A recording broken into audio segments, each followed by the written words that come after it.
देशभरात petrol, CNG, diesel या इंधन दरवाढीचा फटका सर्वसामान्य नागरिकांना बसतोय. याचाच फटका नावाजलेल्या फ्लिपकार्ट कंपनीतील कर्मचाऱ्यांना देखील बसतोय. कर्मचाऱ्यांना मालाची डिलिव्हरी करता देण्यात येणाऱ्या फरकाची रक्कम वाढवून देण्याची मागणी करण्यात आली. त्याबरोबर ऐरोली आणि कोपरखैरणे येथील डिलिव्हरी ऑर्डर्स या थेट घनसोलीत येत असल्यानं एक प्रकारे कर्मचाऱ्यांना बेरोजगार करण्याचा डाव कंपनीच्या एजन्सीने सुरू केला आहे. मात्र व्यवस्थापनाने कोणताही निर्णय न घेतल्याने कर्मचाऱ्यांकडून 3 दिवसांपासून आंदोलन सुरू आहे. आम्ही काल पण आलेलो इथे. काल पण स्ट्राईक होती. आज 4था दिवस आहे स्ट्राईकचा.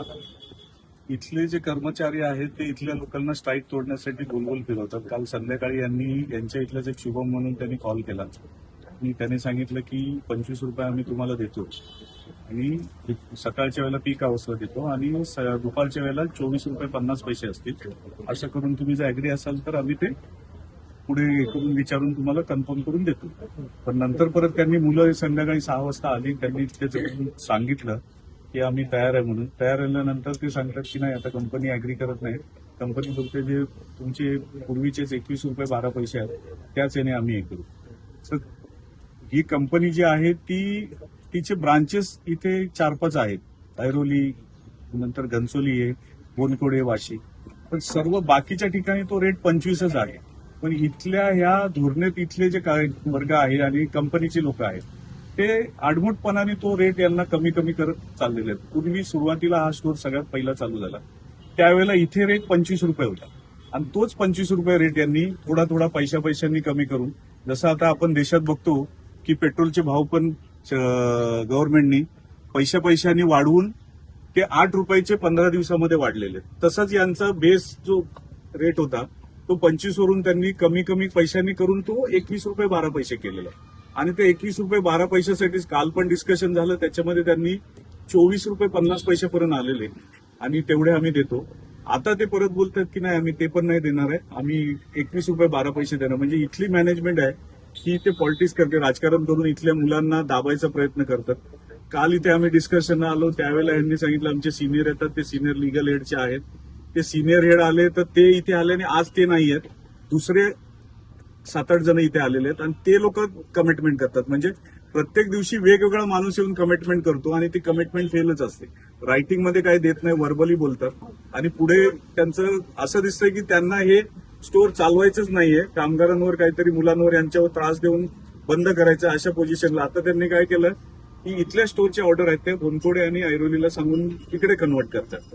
म्हणजे हे स्टोर मधले जे लोक आहेत आणि कंपनीमधले जे लोक आहेत ते उद्रेकून भांडणं करायला हे कारणास्तव होणार आहेत. म्हणजे ह्या मुलांमध्ये भांडणापर्यंत जाण्याची, आता यांनी जर इथले स्टोर मधले ऑर्डर जर बाकीच्यांनी केले हे तिकडे विचारायला जाणार.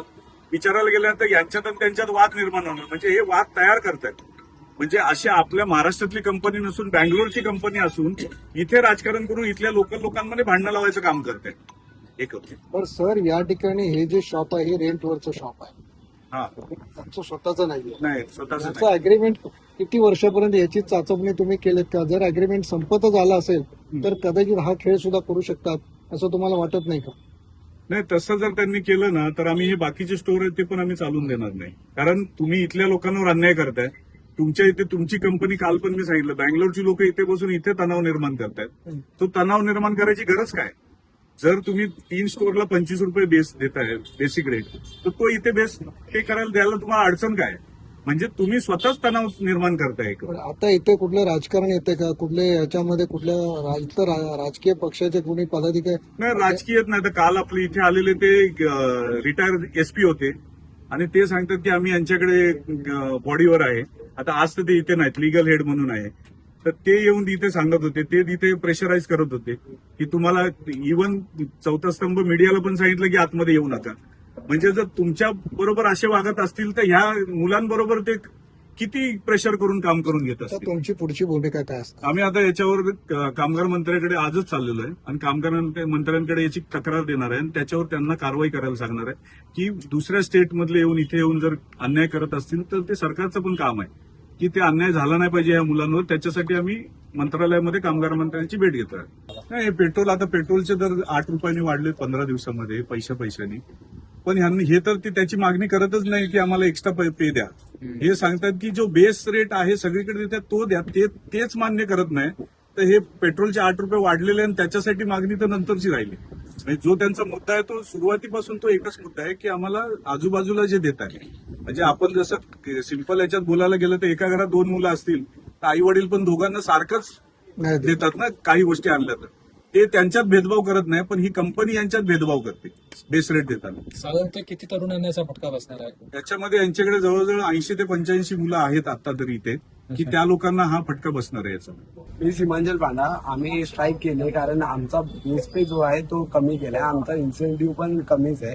जसं की सॉफ्ट स्टोर आहे एरोलीला पण बोनकोडेला पण ते लोकांना आमच्यापेक्षा पे खूप जास्त आहे आणि आम्हाला खूप कमी आहे आणि ते लोक हे मनावर घेत नाही आणि आम्हाला कमीत कमी डिमोशन मध्येच टाकत आहेत पे मध्ये.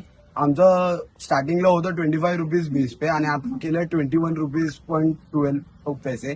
मग त्यामुळे आम्हाला खूप अवघड होत आहे आणि प्रत्येक दिवशी पेट्रोलचे प्राइसेस राईज होत चाललेत. मग त्यामुळे आम्हाला हा परवडत नाहीये. आमचा फक्त म्हणणं हेच आहे की तुम्ही आम्हाला आमचा हक्काचा बेस पे द्या, फक्त मॅच करा. आम्ही काय त्यांना मागितलं नाही जास्त, तर मॅच केलं तर आम्हाला खूप कमी पेट्रोलचे प्राइसेस पडणार आणि आम्हाला खूप अफोर्डेबल होणार ऑर्डर मारायला. हेच आमचं म्हणणं आहे.